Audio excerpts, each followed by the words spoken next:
നമസ്കാരം. ഒരു accounting career നിങ്ങൾ ട്രൈ ചെയ്യുന്ന ആളാണെങ്കിൽ ഈ വീഡിയോ നിങ്ങൾ മസ്റ്റായിട്ട് കണ്ടിരിക്കണം. കാരണം ഒരു ഗ്രാജുവേഷൻ ലെവലിൽ നമ്മൾ ബികോം പഠിക്കുമ്പോഴോ അതല്ലെങ്കിൽ ഏതെങ്കിലും പ്രൊഫഷണൽ അക്കൗണ്ടിങ് കോഴ്സുകളിലൊന്നും പറഞ്ഞു തരാത്ത ഒരു എക്സ്പീരിയൻസ്ഡ് ആയിട്ടുള്ള അക്കൗണ്ടൻറ്റിന് മാത്രം മനസ്സിലാക്കാൻ കഴിയുന്ന ഒരു അക്കൗണ്ടിങ് നോളജാണ്, ഒരു ബിസിനസ് ലെവലിൽ പ്രാക്ടിക്കൽ അപ്രോച്ചിൽ വരുന്ന ഒരു നോളജാണ് ഈ വീഡിയോയിൽ ഞാൻ എക്സ്പ്ലെയിൻ ചെയ്യുന്നത്. ഓക്കെ, അപ്പോൾ നമുക്ക് നേരെ വീഡിയോയിലേക്ക് കടക്കാം. ഒരു ബിസിനസ്സിൽ നമ്മളൊരു അക്കൗണ്ടൻ്റായിട്ട് വർക്ക് ചെയ്യുമ്പോൾ നമ്മൾ അക്കാദമിക്കലി നമ്മൾ പഠിക്കുന്ന സമയത്ത് പല അക്കൗണ്ടുകളും നമ്മൾ പഠിച്ചിട്ടുണ്ടാവും. പക്ഷേ ഒരു ബിസിനസ് ലെവലിലേക്ക് നമ്മൾ വരുമ്പോൾ പ്രധാനമായിട്ടും രണ്ട് ടൈപ്പ് അക്കൗണ്ടുകൾ മാത്രമേ നമുക്കവിടെ കാണാൻ പറ്റുള്ളൂ. ബാക്കി നമ്മൾ പഠിച്ച എല്ലാ അക്കൗണ്ടുകളും ഓട്ടോമാറ്റിക്കലി നമ്മളെ ERP സിസ്റ്റം, അത് ടാലി ആയിക്കോട്ടെ സാപ്പ് ആയിക്കോട്ടെ, ആ ഒരു സിസ്റ്റം കോൺഫിഗർ ചെയ്ത് വെച്ചിട്ടുണ്ടാവും. നമുക്ക് മെയിനായിട്ട് കാണേണ്ടത് രണ്ട് ടൈപ്പ് അക്കൗണ്ടുകളാണ്. ഒന്നാമത്തത് മണി അക്കൗണ്ട്, രണ്ടാമത്തത് കൺട്രോൾ അക്കൗണ്ട്. മണി അക്കൗണ്ട് എന്ന് പറഞ്ഞാൽ ക്യാഷ് ഓർ ബാങ്ക്, അതല്ലെങ്കിൽ ലോണ്, അതല്ലെങ്കിൽ OD. ഈ 4 ടൈപ്പ് സാധനങ്ങൾ നമ്മൾ മെയിൻറ്റെയിൻ ചെയ്യുന്ന ഒരു അക്കൗണ്ടാണ് മണി അക്കൗണ്ട്, അല്ലെങ്കിൽ മണി റിലേറ്റഡ് അക്കൗണ്ട് എന്ന് വേണമെങ്കിൽ നമുക്ക് വിളിക്കാം. ആ ഒരു അക്കൗണ്ട് മാത്രം, ഈ 4 തരം സാധനങ്ങൾ മാത്രമേ മണി അക്കൗണ്ടിൽ വരുള്ളൂ. ബാക്കിയുള്ള എല്ലാ അക്കൗണ്ടുകളും നമ്മൾ കൺട്രോൾ അക്കൗണ്ട് എന്നാണ് കാറ്റഗറൈസ് ചെയ്യുന്നത്. കൺട്രോൾ അക്കൗണ്ട് എന്ന് പറഞ്ഞാൽ മണി കൺട്രോൾ ചെയ്യുന്ന അക്കൗണ്ട്, സപ്ലയേഴ്സ് അക്കൗണ്ട് ആയിക്കോട്ടെ, കസ്റ്റമേഴ്സ് അക്കൗണ്ട് ആയിക്കോട്ടെ, എക്സ്പെൻസ് അക്കൗണ്ട് ആയിക്കോട്ടെ, ഇൻകം അക്കൗണ്ട് ആയിക്കോട്ടെ, എല്ലാം നമ്മൾ മണി കൺട്രോൾ ചെയ്യുന്ന, പൈസ എത്ര കൊടുക്കാനുണ്ട്, സപ്ലയേഴ്സിന് എത്ര പൈസ കൊടുക്കാനുണ്ട്, കസ്റ്റമേഴ്സിൽ നിന്ന് എത്ര പൈസ കിട്ടാനുണ്ട്, എത്ര എക്സ്പെൻസ് നമ്മൾ മീറ്റ് ചെയ്തു, ഇനി എക്സ്ട്രാ എക്സ്പെൻസ് നമ്മൾ മീറ്റ് ചെയ്യാനുണ്ട് എന്നുള്ള കാര്യങ്ങളൊക്കെ ക്യാഷ് ഓർ മണി കൺട്രോൾ ചെയ്യുന്ന, അല്ലെങ്കിൽ ബിസിനസ് കൺട്രോൾ ചെയ്യുന്ന അക്കൗണ്ടുകളാണ് ബാക്കിയുള്ള എല്ലാ അക്കൗണ്ടുകളും. മണി അക്കൗണ്ട് കഴിഞ്ഞ് മണി അക്കൗണ്ട് മാറ്റി നിർത്തിയാലുള്ള ബാക്കി എല്ലാ അക്കൗണ്ടുകളും കൺട്രോൾ അക്കൗണ്ടാണ്. ഈ 2 ടൈപ്പ് അക്കൗണ്ടുകളാണ് നമുക്കൊരു പ്രാക്ടിക്കൽ ലെവലിൽ നമുക്ക് ഒരു അക്കൗണ്ടൻറ്റിന് ഡീല് ചെയ്യാനുള്ളത്, മെയിൻറ്റെയിൻ ചെയ്യാനുള്ളത്, ക്രിയേറ്റ് ചെയ്യാനുള്ളത് എന്നുള്ള കാര്യം നമ്മൾ മനസ്സിലാക്കുക. നമ്മൾ പഠിച്ച കാര്യങ്ങളെല്ലാം തന്നെ നമുക്ക് പ്രാക്ടിക്കലി വരുമ്പോൾ അപ്ലിക്കബിളാവണമെന്നില്ലല്ലോ. അങ്ങനത്തെ ഒരു കാര്യമാണ് അക്കൗണ്ടൻറ്റിനെ സംബന്ധിച്ചും. ആ ഒരു കാര്യം വളരെ റെലവൻ്റ് ആണ്. എല്ലാ ഫീൽഡിലും അങ്ങനെ തന്നെയാണ്, അക്കൗണ്ടിങ് ഫീൽഡിലും അതിൽ നിന്നും വ്യത്യസ്തമല്ല. വളരെ പ്രധാനപ്പെട്ട ഒരു കാര്യം, അതിനും സിമ്പിളായിട്ടുള്ള ഒരു കാര്യമാണ്, ഈ എല്ലാ അക്കൗണ്ടുകളും നമ്മൾ ക്രിയേറ്റ് ചെയ്യുന്നത് വെറും 4 ടൈപ്പ് എൻട്രീസിലൂടെ മാത്രമാണ്. വെറും 4 ടൈപ്പ് എൻട്രീസ് പഠിച്ചു കഴിഞ്ഞാൽ, മനസ്സിലാക്കി കഴിഞ്ഞാൽ നമുക്കൊരു എക്സ്പീരിയൻസ്ഡ് അക്കൗണ്ടൻറ്റിൻ്റെ ഒരു സീനിയർ ലെവൽ അക്കൗണ്ടൻ്റായിട്ട് വർക്ക് ചെയ്യാൻ പറ്റുന്ന രീതിയിൽ നമുക്ക്, അതല്ലെങ്കിൽ ട്രെയിനിങ് ഇല്ലാതെ തന്നെ നമുക്കൊരു അക്കൗണ്ടിങ്ങിലേക്ക് എൻട്രി ചെയ്യാൻ സാധിക്കുന്ന രീതിയിലുള്ള ഒരു ഇൻഫർമേഷനാണ് ഞാൻ ഈ വീഡിയോയിലൂടെ പറയുന്നത്. ഈ 4 ടൈപ്പ് ഓഫ് എൻട്രീസ് എന്ന് പറഞ്ഞു കഴിഞ്ഞാൽ purchase entry, sales entry, expense entry, bank entry. ഈ 4 ടൈപ്പ് എൻട്രീസ്, ഇത് കേട്ടിട്ട് നമ്മൾ ടെൻഷൻ ആവേണ്ട കാര്യമില്ല. വളരെ ഡീറ്റെയിൽ ആയിട്ട് നമ്മൾ അടുത്ത സെഷനിൽ ഈ എൻട്രീസ് കവർ ചെയ്യുന്നുണ്ട്. അതുകൊണ്ട് ശ്രദ്ധിക്കുക. പർച്ചേസ് എൻട്രി എന്ന് പറഞ്ഞു കഴിഞ്ഞാൽ ഇവിടെ നമ്മളൊരു കാര്യം മനസ്സിലാക്കേണ്ടത്, പർച്ചേസ് എൻട്രി നമ്മൾ പഠിച്ചിട്ടുണ്ടാവും ചിലപ്പോൾ. ക്യാഷ് പർച്ചേസ് ആണെങ്കിൽ purchase account debited to cash എന്ന് എഴുതണം. ക്യാഷ് പോയി. ആ ഒരു ഫോർമാറ്റ്, ആ ഒരു അപ്രോച്ച് ഒരിക്കലും നമ്മൾ ഒരു റിയലിസ്റ്റിക് ആയിട്ട് ഒരു ബിസിനസ്സിൽ വർക്ക് ചെയ്യുമ്പോൾ, ഒരു അക്കൗണ്ടൻ്റായിട്ട് വർക്ക് ചെയ്യുമ്പോൾ നമ്മൾ ഫോളോ ചെയ്യരുത്.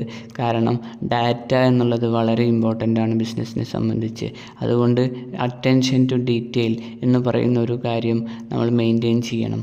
Purchase account debited to suppliers account എന്ന് വേണം നമ്മൾ എൻട്രി പാസ് ചെയ്യാൻ. അത് ക്യാഷ് പർച്ചേസ് ആയാലും അതല്ല ക്രെഡിറ്റ് പർച്ചേസ് ആയാലും നമുക്ക് ആ സപ്ലയേഴ്സിൻ്റെ ഡാറ്റ നമ്മൾ ബുക്സ് ഓഫ് അക്കൗണ്ടിൽ കീപ്പ് ചെയ്യണമെന്നുണ്ടെങ്കിൽ എന്നുള്ളത് കൊണ്ട് നമ്മൾ ഈ രീതിയിൽ 2 എൻട്രി ഇട്ട് വേണം പർച്ചേസ് നമ്മൾ മെയിൻറ്റെയിൻ ചെയ്യാൻ. Purchase account debited to suppliers account, നമുക്ക് എത്ര സപ്ലയേഴ്സ് ഉണ്ടോ അത്രയും സപ്ലയേഴ്സിൻ്റെ അക്കൗണ്ട് നമ്മൾ മെയിൻറ്റെയിൻ ചെയ്യണം. ഇവിടെ നമ്മൾ പർച്ചേസ് ചെയ്യുമ്പോൾ പർച്ചേസിൻ്റെ ഒരു കൺട്രോൾ അക്കൗണ്ട് കീപ്പ് ചെയ്തു, അതുപോലെ തന്നെ സപ്ലയേഴ്സിൻ്റെ ഒരു കൺട്രോൾ അക്കൗണ്ട് കീപ്പ് ചെയ്തു. അത് കഴിഞ്ഞ് സപ്ലയേഴ്സിന് പൈസ കൊടുക്കുമ്പോൾ സപ്ലയേഴ്സ് സപ്ലൈസ് അക്കൗണ്ടിനെ നമ്മൾ റിവൈസ് ചെയ്തു. ഇവിടെ ക്രെഡിറ്റ് ചെയ്ത സപ്ലൈസിനെ ഇവിടെ ഡെബിറ്റ് ചെയ്തിട്ട് ആ അക്കൗണ്ട് നമ്മൾ ക്ലോസ് ആയി നില്ലാക്കിയിട്ടു, ക്യാഷ് പോയതായിട്ട് കാണിച്ചു. ഇതാണ് പർച്ചേസ് എൻട്രി. ഇങ്ങനെയുള്ള ഇതേ അപ്രോച്ച് തന്നെ നമ്മൾ സെയിൽസ് എൻട്രിക്കും മെയിൻറ്റെയിൻ ചെയ്യണം, ഇതേ അപ്രോച്ച് തന്നെ എക്സ്പെൻസ് എൻട്രിക്കും മെയിൻറ്റെയിൻ ചെയ്യണം, ഇതേ അപ്രോച്ച് തന്നെ ഇൻകം എൻട്രിക്കും മെയിൻറ്റെയിൻ ചെയ്യണം. അതായത് നമ്മളുടെ പാർട്ടിയുടെ പേരിൽ നമ്മളൊരു അക്കൗണ്ട് ക്രിയേറ്റ് ചെയ്തിട്ട് അവരുടെ ഡീറ്റെയിൽസ് നമ്മൾ മെയിൻറ്റെയിൻ ചെയ്യണം എന്നുള്ള കാര്യം പ്രത്യേകം ശ്രദ്ധിക്കണം. ഇവിടെയാണ് നമ്മൾ പഠിച്ചതും നമ്മൾ പ്രാക്ടിക്കലും തമ്മിലുള്ള ഡിഫറൻസ് നമുക്ക് വരുന്ന ഒരു ഏരിയയാണ് ഈ പറഞ്ഞ കാര്യം. അതുകൊണ്ട് അടുത്തതായിട്ട് നമുക്ക് സെയിൽസ് എൻട്രിയിലേക്ക് കടക്കാം. സെയിൽസ് എൻട്രി എന്ന് പറയുമ്പോൾ നമുക്കറിയാം customers account up to sales അല്ലേ.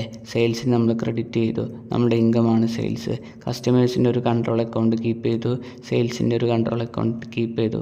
അത് കഴിഞ്ഞിട്ട് കസ്റ്റമേഴ്സ് പൈസ തരുമ്പോൾ ബാങ്ക് ഓർ ക്യാഷ്, ബാങ്കിലൂടെയാണ് പൈസ തരുന്നതെങ്കിൽ ബാങ്ക് അക്കൗണ്ട് ഡെബിറ്റ് ചെയ്യുക, ക്യാഷ് ആയിട്ടാണ് ഫണ്ട് വരുന്നതെങ്കിൽ ക്യാഷ് അക്കൗണ്ട് ഡെബിറ്റ് ചെയ്യുക ടു കസ്റ്റമേഴ്സ് അക്കൗണ്ട് എന്ന് പറഞ്ഞിട്ട് ഇവിടെ ഡെബിറ്റ് ചെയ്ത കസ്റ്റമേഴ്സിനെ നമ്മൾ റിവൈസ് ചെയ്തിട്ട് ആ കസ്റ്റമേഴ്സിൻ്റെ അക്കൗണ്ട് നമ്മൾ ക്ലോസ് ചെയ്തു. ഇവിടെയും നേരത്തെ പറഞ്ഞ അപ്രോച്ച് തന്നെ, ക്യാഷ് സെയിലാണെങ്കിലും ക്രെഡിറ്റ് സെയിലാണെങ്കിലും ഈ കസ്റ്റമേഴ്സിൻ്റെ അക്കൗണ്ട് നമ്മൾ കീപ്പ് ചെയ്തിട്ട് വേണം സെയിൽ ബുക്ക് ചെയ്യാനായിട്ട്. നമ്മൾ പഠിക്കുന്ന സമയത്ത് നമ്മൾ പഠിച്ചിട്ടുണ്ടാവും, ക്യാഷ് സെയിലാണെങ്കിൽ ക്യാഷ് അക്കൗണ്ട് അപ് ടു അല്ലെങ്കിൽ bank account up to sales എന്ന് ഇടണം. ആ കാര്യം നമ്മളിവിടെ ഫോളോ ചെയ്ത് കഴിഞ്ഞാൽ നമുക്ക് പ്രാക്ടിക്കലി അത് തെറ്റാണ്, അങ്ങനെ ഒരിക്കലും ചെയ്യരുത് എന്നുള്ള കാര്യം പ്രത്യേകം ശ്രദ്ധിക്കണം. എക്സ്പെൻസിനും ഇതേപോലെ തന്നെ, ക്യാഷ് എക്സ്പെൻസ് ആണെങ്കിലും ക്രെഡിറ്റ് എക്സ്പെൻസ് ആണെങ്കിലും, അതായത് പൈസ പിന്നെ കൊടുക്കാമെന്നുള്ള രീതിയിലാണ് നമ്മൾ എക്സ്പെൻസ് മീറ്റ് ചെയ്തതാണെങ്കിലും പാർട്ടിയുടെ അക്കൗണ്ട് നമ്മൾ മെയിൻറ്റെയിൻ ചെയ്തിട്ട് ആ പാർട്ടിയെ നമ്മളെ ബുക്സ് ഓഫ് അക്കൗണ്ടിൽ കീപ്പ് ചെയ്യണം എന്നുള്ള കാര്യം പ്രത്യേകം ശ്രദ്ധിക്കണം. അതുപോലെ തന്നെയാണ് ഇൻകവും party account up to income. അതുപോലെ തന്നെ ആ പൈസ വരുമ്പോൾ, ഫണ്ട് വരുമ്പോൾ bank or cash account up to പാർട്ടിയെ ക്രെഡിറ്റ് ചെയ്യുക.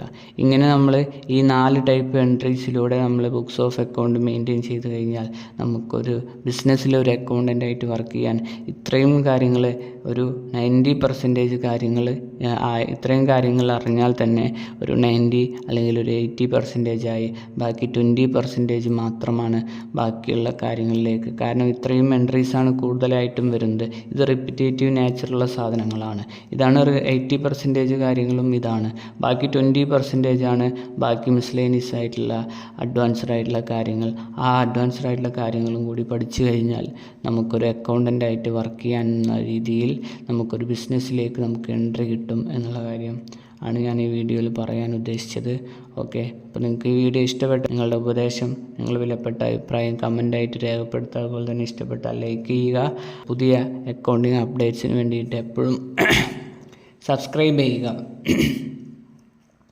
ഓക്കെ, നമ്മുടെ ചാനൽ നിങ്ങൾ സബ്സ്ക്രൈബ് ചെയ്യുക.